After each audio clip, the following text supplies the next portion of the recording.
Daily Bible and Gospel Readings. A reading from the second book of Kings, chapter 22, verses 8 to 13, and chapter 23, verses 1 to 3. The high priest Hilkiah informed the scribe Shaphan, "I have found the book of the law in the temple of the Lord." Hilkiah gave the book to Shaphan and read it. Then the scribe Shaphan went to the king and reported, "Your servants have smelted down the metals available in the temple and have consigned them to the master workmen in the temple of the Lord." The scribe Shaphan also informed the king that the priest Hilkiah had given him a book and then read it aloud to the king.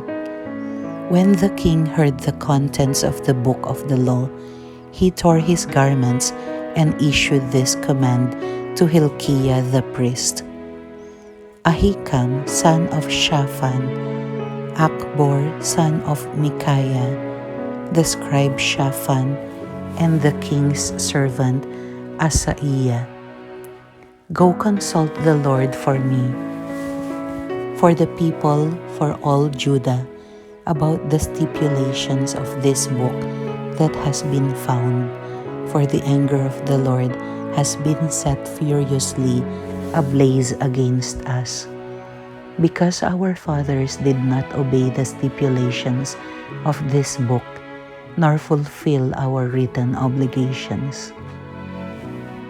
The king then had all the leaders of Judah and of Jerusalem summoned together before him.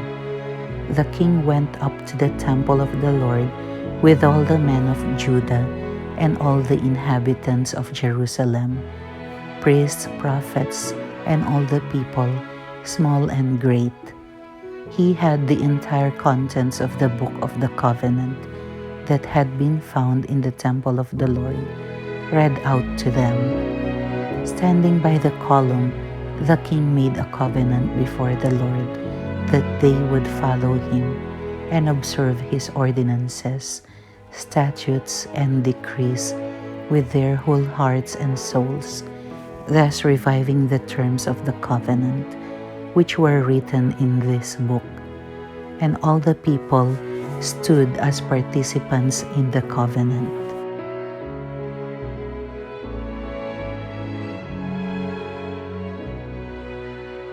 Daily Gospel. From the Gospel according to Matthew, chapter 7, verses 15 to 20. Jesus said to his disciples, "Beware of false prophets who come to you in sheep's clothing, but underneath are ravenous wolves. By their fruits you will know them. Do people pick grapes from thorn bushes or figs from thistles? Just so, every good tree bears good fruit, and a rotten tree bears bad fruit. A good tree cannot bear bad fruit, nor can a rotten tree bear good fruit.